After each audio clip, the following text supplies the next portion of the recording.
Friends, welcome back to காவ்யாஸ் கலட்டா. இந்த வீடியோவில் நம்ம என்ன பார்க்க போகிறோம்னா கோபி மஞ்சூரியன் எப்படி செய்யலான்னு வாங்க பார்க்கலாம்.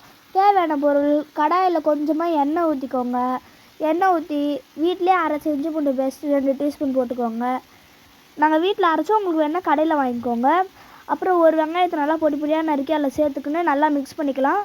இந்த டிஷ்ஷுக்கு வந்து நல்லா நறுக்கு இருந்தால் தான் நல்லாயிருக்கும், அதனால் அப்படி சேர்த்துக்கோங்க.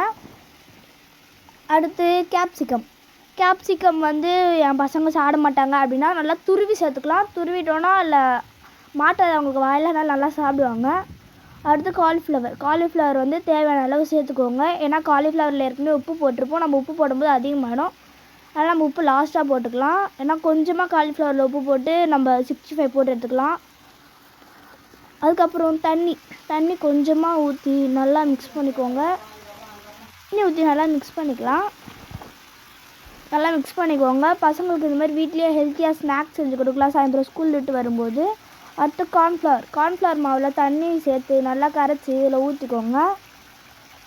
ஊற்றி முடிச்சிட்டதுக்கப்புறம் நல்லா மிக்ஸ் பண்ணிவிட்டு இப்போ நம்ம இதில் சோயா சாஸ் சொல்லுவாங்க, இல்லை கடையில் போய் கேட்டிங்கன்னா டார்க் சாஸ் அப்படின்னு சொல்லுவாங்க.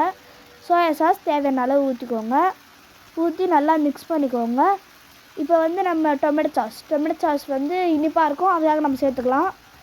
அடுத்து சில்லி சாஸ் வந்து பசங்க சாப்பிட மாட்டாங்க காரம் அப்படின்னா நீங்கள் ஸ்கிப் பண்ணிடலாம், இல்லை பெரியவங்க சாப்பிடுவாங்க அப்படின்னா நீங்கள் டொமேட்டோ சாஸ் சில்லி சாஸ் சேர்த்துக்கலாம், அது உங்கள் இஷ்டம் தான்.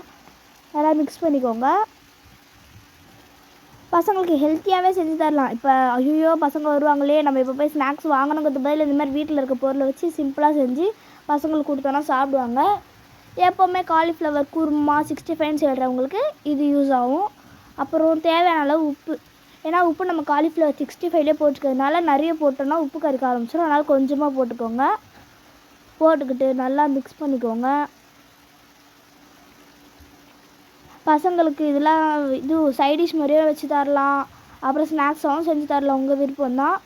அடுத்து நம்ம பெப்பர் தேவையான அளவு தூவி நல்லா மிக்ஸ் பண்ணிக்கோங்க.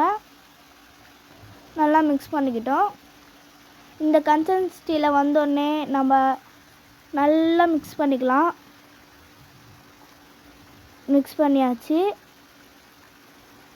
இந்த மாதிரி வரணும்.